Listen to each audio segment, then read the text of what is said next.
Jadi kalau menulis atau menyusun doa yang perlu diperhatikan, yang sederhana, yang pertama menyebut Bapa, dan kemudian doa diakhiri dengan demi Kristus Tuhan dan pengantara kami, dengan perantaraan Kristus Tuhan kami. Ungkapan-ungkapan yang seringkali kita dengarkan di dalam Ekaristi kan. Nah itu pembuka dan penutupnya begitu. Nah kemudian begini isinya. Kalau bicara isi, Bapak Ibu bisa mengucapkan syukur, juga bisa menyampaikan permohonan. Kalau habis mendengarkan firman Tuhan, apakah ada yang bisa disyukuri? Ada. Saya bersyukur karena firman yang kami dengarkan, atau engkau sudah mengingatkan kami tentang, engkau sudah mengingatkan kami dengan firman yang kami dengarkan. Misalnya kalau dalam kisah Eleazar tadi ya, hal yang Bapak Ibu banyak ungkapan ini tadi kan berkaitan dengan teladan Eleazar untuk tidak berpura-pura kan. Maka saya bisa bicara kepada Tuhan, Bapa kami mengucap syukur kepadamu karena engkau telah mengingatkan kami untuk tidak berpura-pura. Kemudian kami mohon kepadamu, jadi permohonan kan ya, ada permohonannya. Permohonannya apa?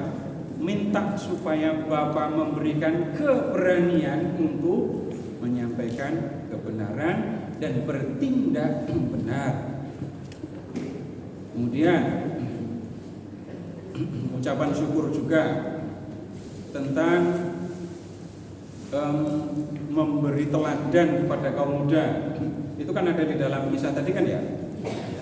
Maka saya bisa mengatakan kami bersyukur engkau telah mengingatkan kami untuk menjadi teladan bagi kaum muda.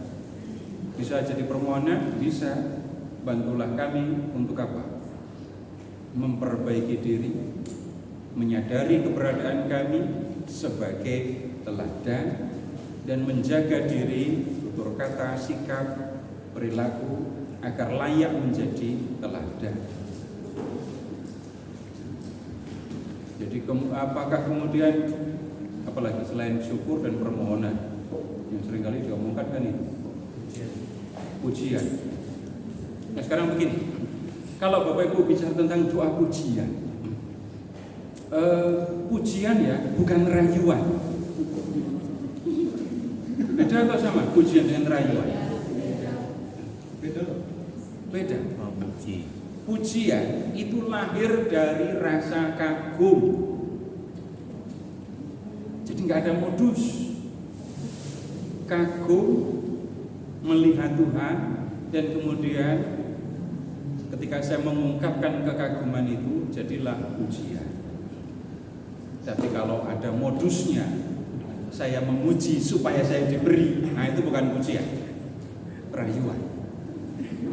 Dan ketika berdoa kepada Allah, maka ya pujian yang disampaikan, bukan rayuan. Begini, saya ambil contoh yang umum dulu ya. Bapak Ibu kapan memuji Tuhan karena memang kagum? Kapan Bapak Ibu mengatakan terpujilah?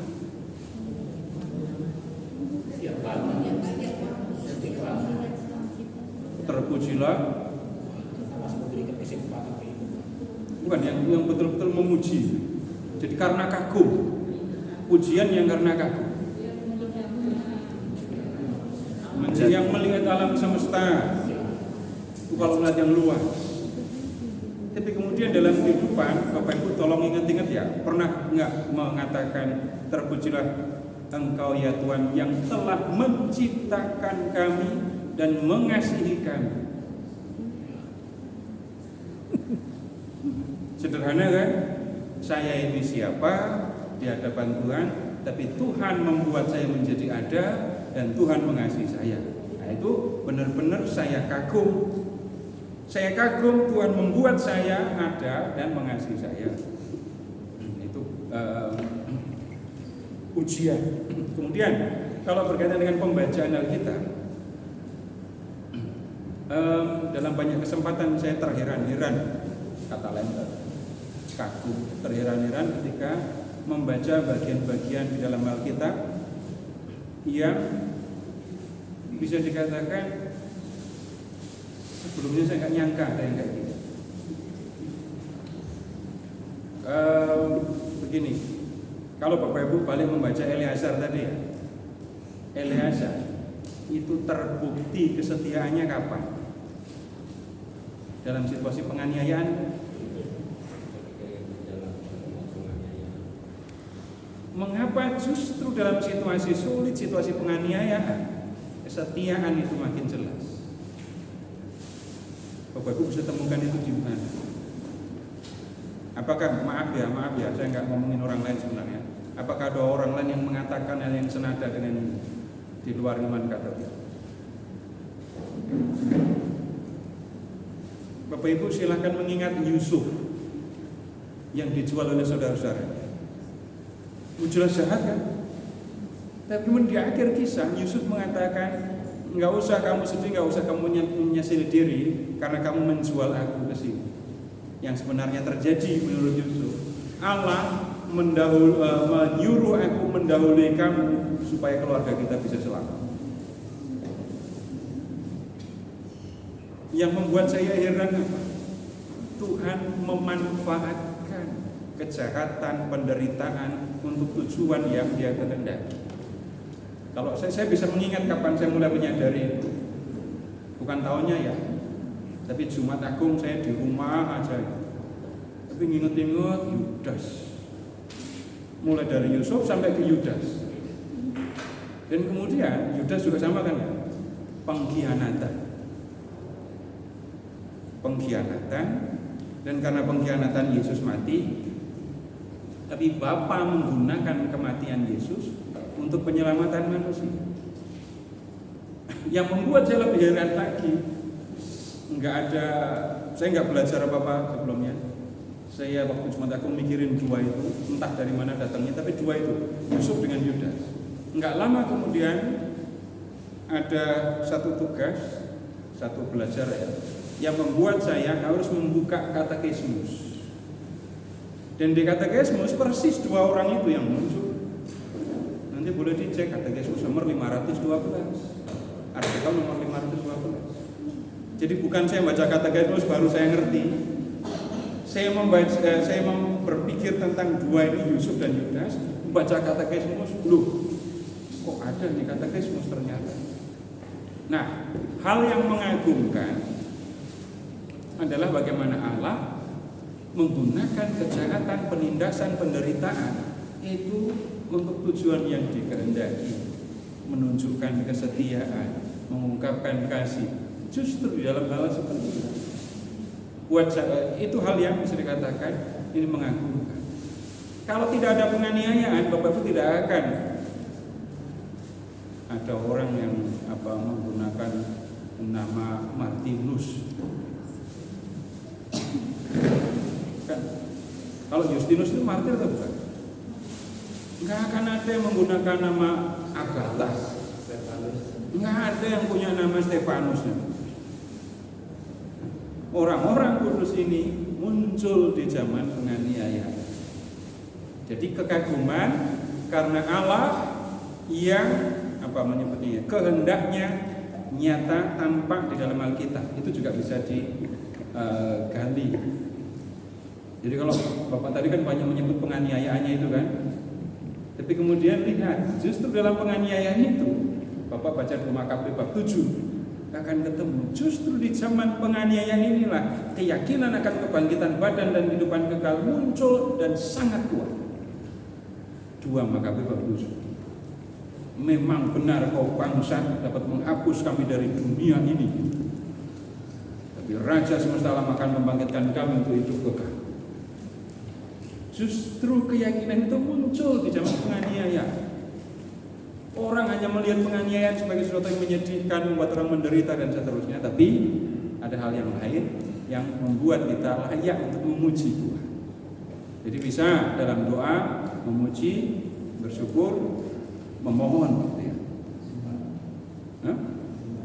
Menyembah. Kalau hanya kata kami menyembahmu itu maksudnya apa? Pujian itu tadi kagum. Ketika menyembah, kata menyembah itu pakai pemahaman yang gampang saja ya. Kapan orang menyembah? Sebelum ngomongin Tuhan. Siapa menyembah siapa? Sebelum waktu ngomongin yang kelihatan doang. Jangan ngomongin yang nggak kelihatan.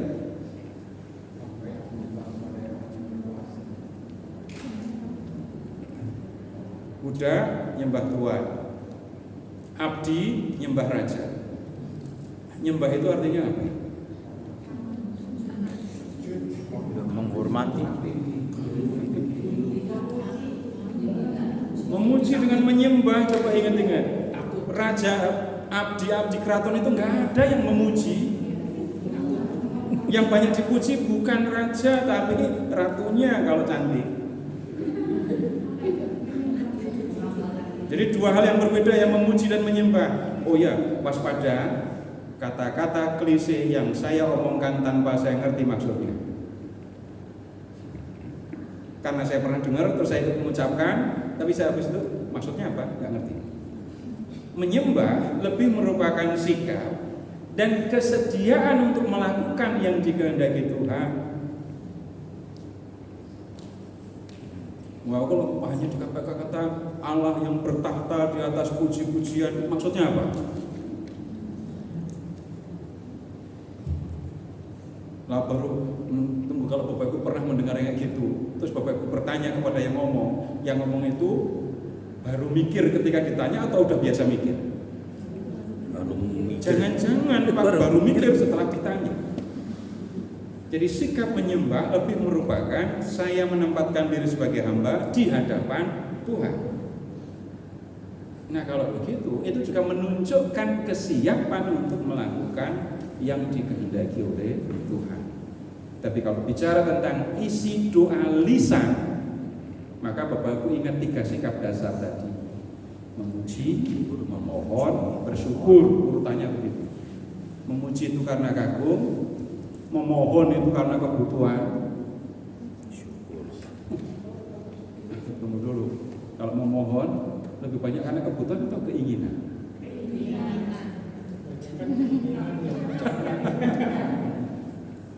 Nah, kemudian berikutnya begini, pertanyaan yang lebih jahat lagi.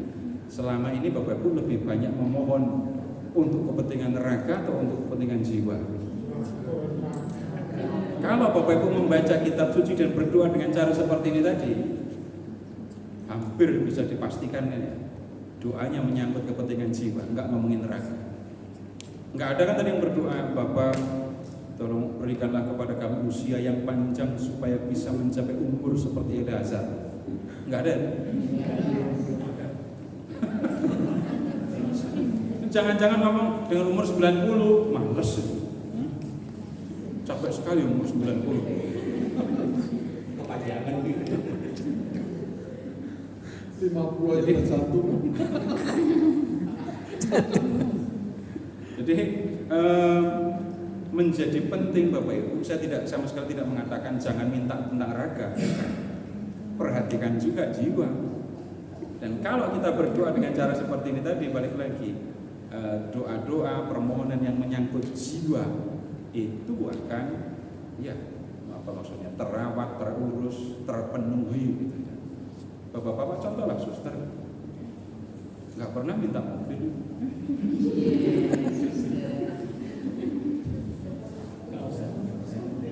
nggak pernah minta baju baru. Ibu-ibu tawarkan rok yang model apapun. Suster tawarin tank top ya. Nah, kemudian syukur itu lebih merupakan begini. Saya sudah menerima entah pertolongan, bantuan, pemberian dari Tuhan, dan kemudian saya mengungkapkannya, menceritakannya. Jadi itu kalau dalam doa lisan itu yang sebenarnya terjadi. Tapi kalau sekali lagi minta maaf ngomongnya, tapi sekarang Bapak kami menyembahmu, terus kenapa? Sikap penyembahannya di mana? Kami memujimu. Memuji itu bukan Tuhan kami memujimu, bukan begitu. Memuji itu bagaimana? Mengungkapkan kekaguman. Saya mengutuk dengan keras. Itu kalimat berita atau kalimat kutukan? Nah, bukan, itu kalimat berita. Saya mengutuk, kami mengutuk dengan keras. Itu berita, bukan kalimat kutukan. Kalau kalimat kutukan harusnya gimana bunyinya? Terkutuklah. Jadi batu kamu. Nah, itu baru kalimat kutukan, bukan saya mengutuk dengan keras. Gimana? Itu kalimat aneh, itu kalimat berita seolah dipandang kalimat kutukan. Enggak. Sama dengan kata saya menyembah Tuhan. Menyembah itu bukan di mulut tapi merupakan sikap. Enggak apa-apa diucapkan, tapi diikuti dengan sikap. Saya tahu menempatkan diri di hadapan Allah, dan kemudian habis itu saya tahu juga bagaimana harus bersikap sebagai hamba Allah. Begitu kalau bicara tentang isi doa ya. Udah saya jadi ngomong banyak tentang doa, tapi yang memang penting untuk mendapatkan perhatian supaya ya memang harus belajar kan berdoa. Kalau nggak belajar, ya nggak bisa. Wajar kan kalau di lingkungan pada berat kalau diminta untuk berdoa. Saling tunjuk. Apalagi doanya disebut doa spontan. Nah, saya tidak akan pernah mengatakan doa spontan, enggak. Dari awal saya belajar sampai sekarang saya nggak pernah pakai kata itu. Boleh periksa ya, boleh dicek. Nggak pernah sampai kata itu. Namanya doa ya persiapan, bukan spontan. Nah kan spontan itu kan artinya tanpa persiapan. Apa artinya spontan? Coba saya dilempar gini spontan, hindar. Nah kalau doa spontan gimana? Saya juga nggak tahu istilah itu muncul mulai kapan. Tapi sejak saya sadar ya saya nggak sepakat dengan kata itu. Mungkin maksudnya nggak dalam teks kali Pak. Jadi lisan Bapak baru langsung. mikir sekarang atau sudah tahu sebelumnya? Nggak tahu sebelumnya. Makanya saya mengatakan saya nggak ngerti mulanya bagaimana, tapi kalau mendengar kata spontan, nah itu berarti nggak siap. Dan silakan amati kalau pas doa di lingkungan, silakan yang mau menyampaikan doa spontan. Harusnya bagaimana? Siap, bersiap. Ini tadi contohnya. Kalau Bapak sudah menulisnya gini, Bapak diminta untuk membacain doa. Tadi nggak maju sih.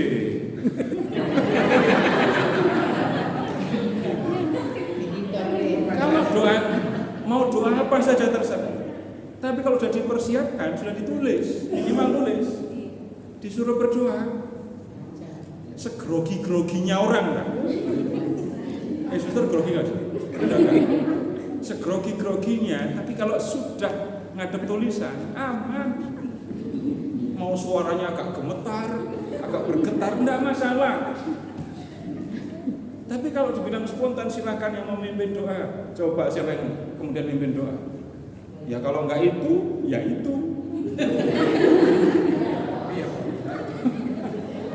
Tapi misalnya mau doa makan gitu ya, sebelum kasih tahu nanti Bapak Ibu ingin doa makan ya, bukan sudah ngadepin nasi, silahkan bimbing doa. Ya yang nggak pernah doa ya bingung. Yang udah biasa berdoa nggak masalah. Jadi pertemuan di lingkungan bisa Bapak Ibu menjadi sekolah untuk berdoa. Dah begitu. Masih ada? Susahnya itu merubah kebiasaannya. Ya, betul. Ayo Bapak juga sudah banyak merubah kebiasaan. Sebelum berkeluarga Bapak gimana kebiasaannya? Aku juga begini. Setelah berkeluarga ada kebiasaan-kebiasaan yang berubah.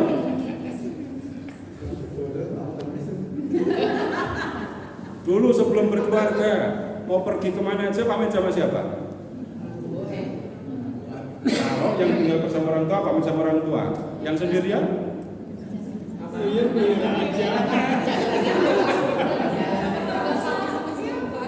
Saya bahkan nggak ngerti kata pamit. Gitu. Mau pergi aja. Mau pamit sama siapa sendirian? Gitu. Begitu sudah berkeluarga, mau ada yang sampai ekstrim keluar rumah 10 langkah aja disuruh pamitan gitu. Itu kan sudah berubah kebiasaan kan. Ibu-ibu ketika ibu mengandung ada yang berubah nggak di kebiasaan? Jangan bohong. Jalan aja berbeda kok. Saya tidak bicara gaya jalan ya. Saya bicara tentang hati-hati ketika berjalan. Iya bang, yang biasanya lari-lari, jogging, begitu mengandung,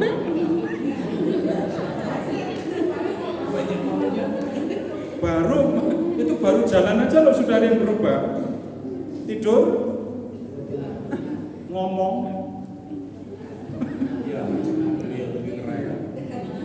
iya kan? Nggak akan ngomong sembarangan.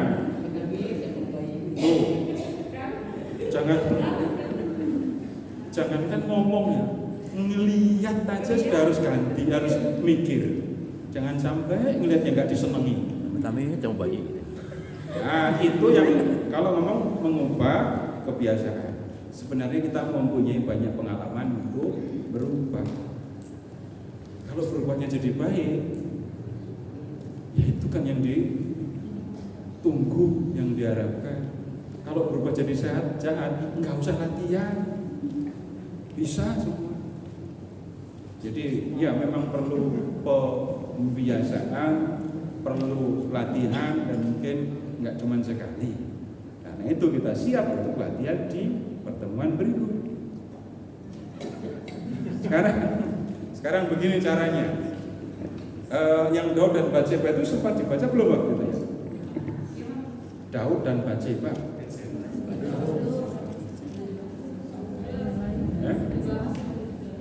Udah dibahas. Aku nggak masuk berarti.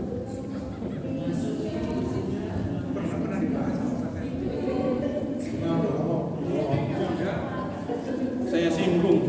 Ya. Yang 2 Samuel. Ya, saya minta Bapak Ibu baca. Itu tanggal 8 yang lalu. Nah, kemudian yang saya minta begini. Dalam kisah Daud dan Batseba, nanti dibuka dulu teks.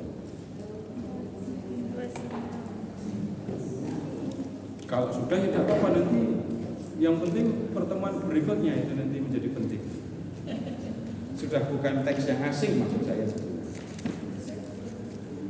2 Samuel bab 11.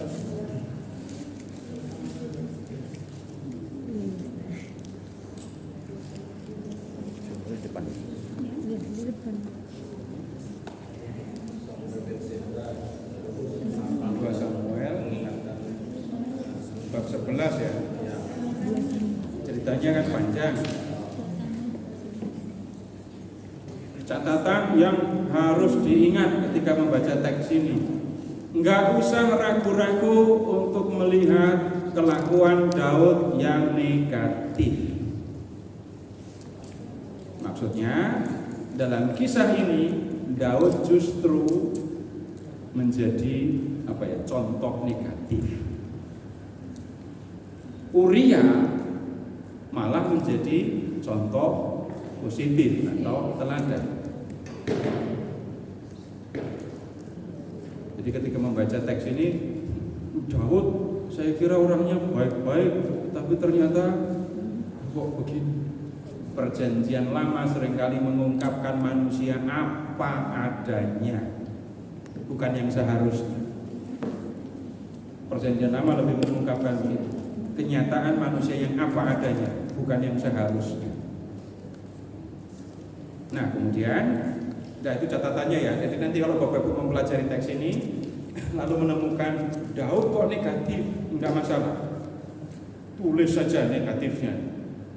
Dan contoh negatif itu menjadi peringatan supaya aku tidak berlaku kayak gitu, lawan dari teladan. Ya. Nah, sebelum membaca 2 Samuel bab 11, perlu dilihat lebih dulu bab 3. Semoga sudah dibuka juga waktu. 2 Samuel bab 3 ayat 2 sampai dengan 5.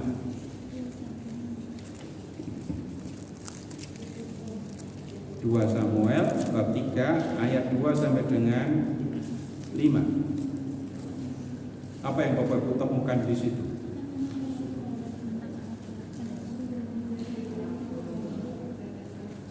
Berapa istri Daud yang disebut di situ?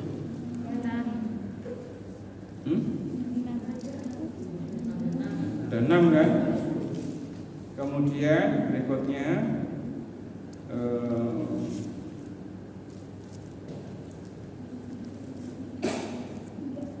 yang masih nyari istri yang lain lagi. Bab 5, 2 Samuel bab 5 ayat 13 sampai dengan 16.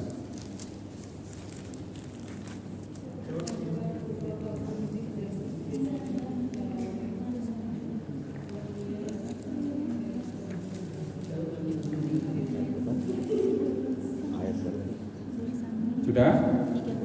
Ambil apa?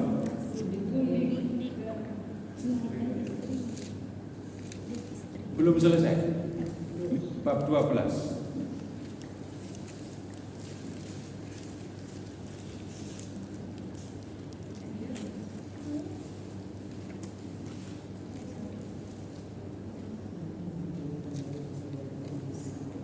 Ayat 8.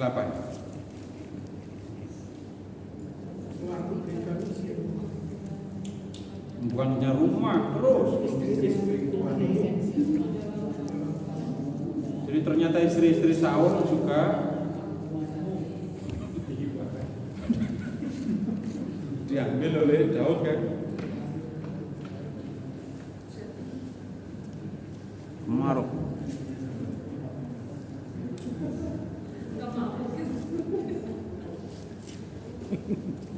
Nah, itu harus dibaca ya. Kalau Bapak Ibu membaca teks ini yang barusan saya sebut, menjadi lebih jelas kelakuan Daud kayak apa. Dan masih ada keterangannya, masih di ayat 8 tadi. Seandainya itu belum cukup, masih akan ditambah lagi. Itu latar belakang yang perlu kita perhatikan. Kemudian sekarang yang di 2 Samuel bab 11.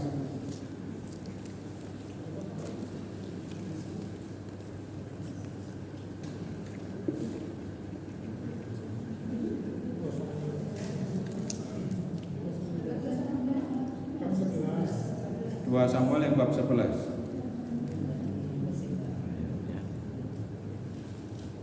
Ceritanya sebenarnya ya mudah saja untuk diikuti. Nah kemudian perhatikan kontras antara sikap Daud dan ini Uria.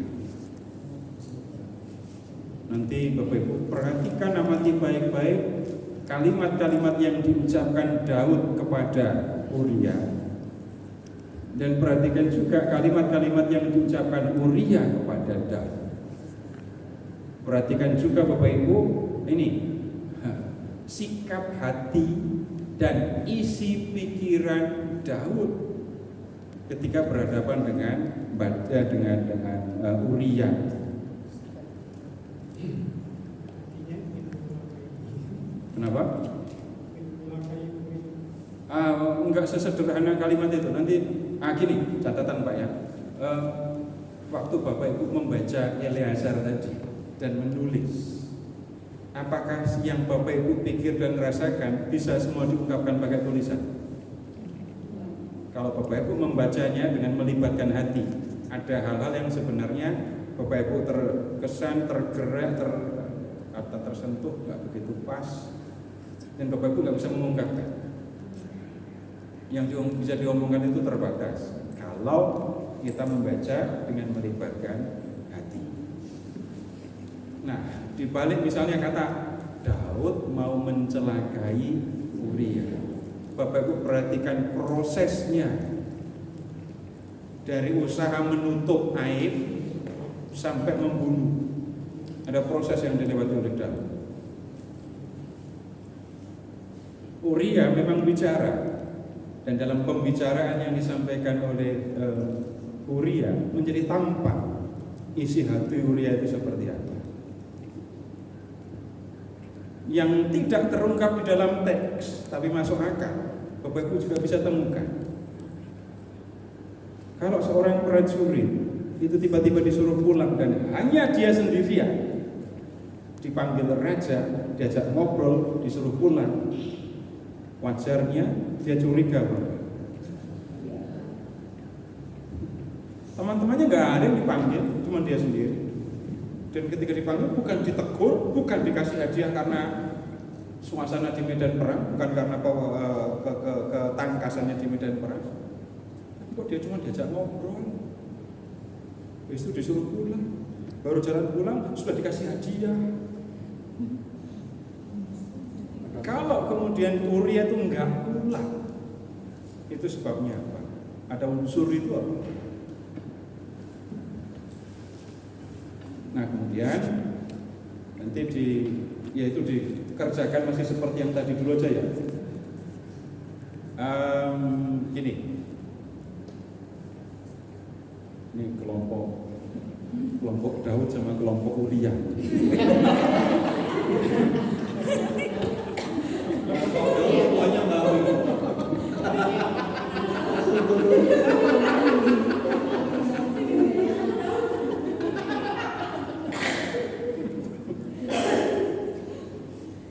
Mana yang mau mikirin Daud? Bukan pukul sebelah ini. Situ aja. Itu kelompoknya. Gini aja. Tapi bapak-bapaknya juga lebih sedikit ya.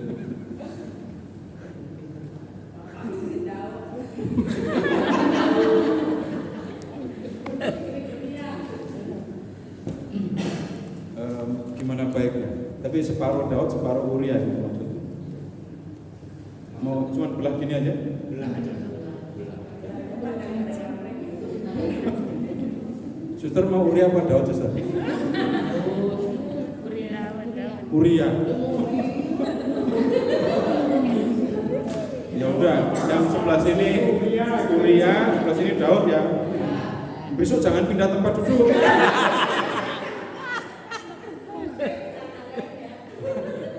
Maksudnya dalam pembelajaran besok kita bahas gitu ya? Iya. Iya. Nanti kita akan manfaatkan apa. Tapi sama ya, tetap menulis 1 teladan 5 baris penjelasan. Kemudian doanya juga 5 baris. Enggak, kerjakan sendiri. Masing-masing.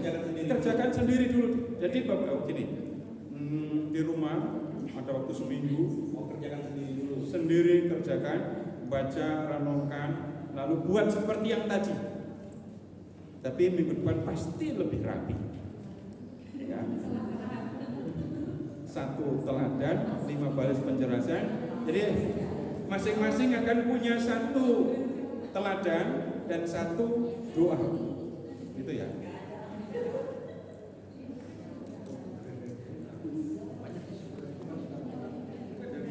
Hanya 1 teladan ya, jangan banyak-banyak. 1 teladan atau 1 contoh negatif, 1 saja tapi penjelasannya yang 5 baris, buat rapi.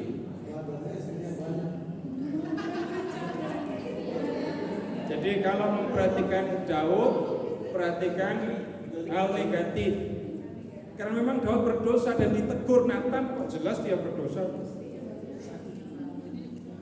Jadi itu contoh negatif. Kalau contoh negatif ya doanya ya jangan Ngikutin dia. supaya mengikuti Daud, tapi supaya bisa melakukan yang sebaliknya, atau supaya saya tidak menjadi seperti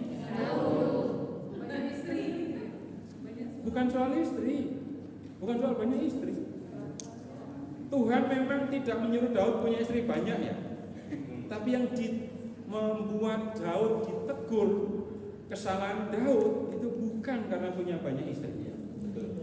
Nah silahkan periksa teksnya. Seru ya. Dan Bapak Ibu amati ya, bertahap Daud melakukan kejahatannya itu. Terstruktur dan pasif dulu. Terorganisir, terstruktur. Setelah melakukan ini kejahatan, Daud mau menutupi kesalahan. Usaha pertama menutupi gagal, pikirkan usaha kedua. Usaha kedua gagal, ketiga gagal baru bunuh. Uria memang walaupun di dalam teks kita bisa menyebut dia korban, tetapi ada hal-hal yang memang itu memang layak kalimatnya untuk diperhatikan. Bukan sikapnya ketika berperang, enggak. Tapi sikapnya sebagai seorang prajurit, sikapnya sebagai anak buah raja yang justru menunjukkan hal yang berlawanan dengan yang dilakukan Daud. Bisa dipahami. Saya hanya mengingatkan Bapak Ibu baca Daud itu dengan baca teks kitab suci seperti awal dengan menikmati. Jangan seperti anak SD dikasih tugas.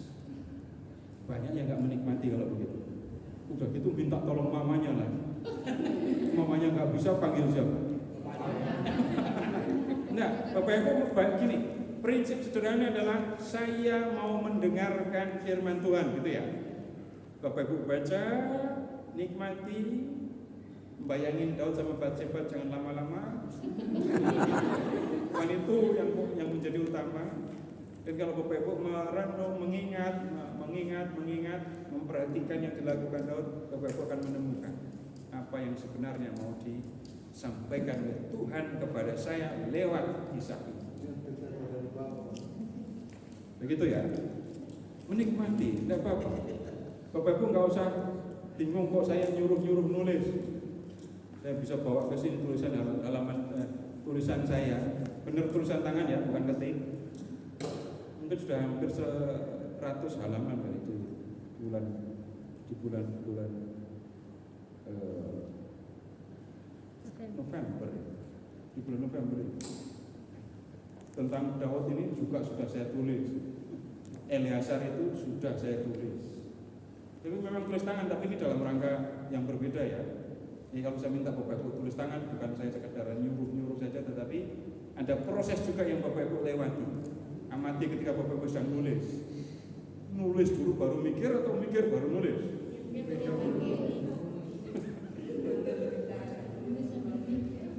Dan habis itu Bapak Ibu kalau mau menulis itu kan membuat apa yang di pikiran terstruktur dulu. Jadi di pikiran sudah rapi, tinggal kemudian kita menulis. Atau menulisnya harus bagaimana ya, mulai dari mana. Enggak akan mulai dengan perantaraan Kristus Tuhan kami, enggak akan mulai. Jadi ya, kita belajar untuk membuat pikiran kita bisa menyampaikan segala sesuatu secara terstruktur dan rapi. Baik, begitu Bapak Ibu. Terima kasih. Kita ketemu di Rabu depan. Selamat malam. Malam.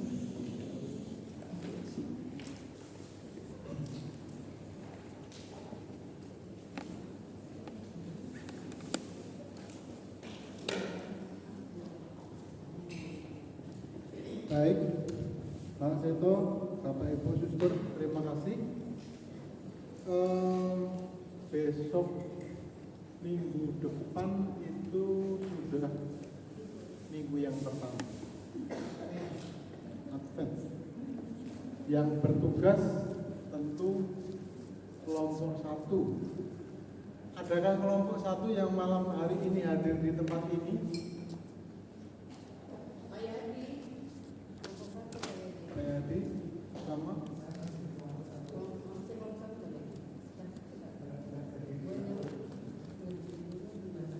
Ya, ya. Dibaca saya nggak hafal. Ya, bacain tante. Oh ya, oke. Yang kolekta pada malam hari ini terkumpul Rp244.000. Terima kasih, mohon kesediaan Tante Susan. Jangan ngumpet-ngumpet di belakang, sini maju ke depan, mimpin dulu. Baik, kita ketemu lagi dan mungkin baik kalau teman-teman kelompok yang hari ini belum bisa hadir, minggu depan diharapkan untuk bisa hadir. Atau peran dari anggota kelompok juga mengingatkan teman yang ada di dalam kelompoknya supaya kita nggak makin hari makin turun. Kita pertemuannya masih 2 kali lagi, tinggal 2 pertemuan lagi untuk tahun ini. Jadi bukan berhenti, tapi untuk tahun ini kita masih 2 pertemuan lagi dan nanti kita lanjutkan setelah Januari. Bapak Ibu, Suster, mari kita bersatu dalam doa. Dalam nama Bapa dan Putra dan Roh Kudus. Amin. Bapa dalam surga, terima kasih Bapa, pada malam ini kami telah menyelesaikan satu lagi pelajaran bagi kami untuk mendalami kitab suci. Bapa, sekarang kami mau pulang, berkati kami dalam perjalanan pulang. Biarlah Bapa, apa yang kami pelajari hari ini dapat kami resapi dalam kehidupan kami dan dapat kami jalankan dalam kehidupan kami semua firman-firman yang Kau berikan kepada kami melalui cerita-cerita dalam Alkitab. Akhirnya Tuhan, kami satukan doa ini dengan doa Bapa kami. Bapa kami yang ada di surga, dimuliakan namamu, datanglah kerajaan-Mu,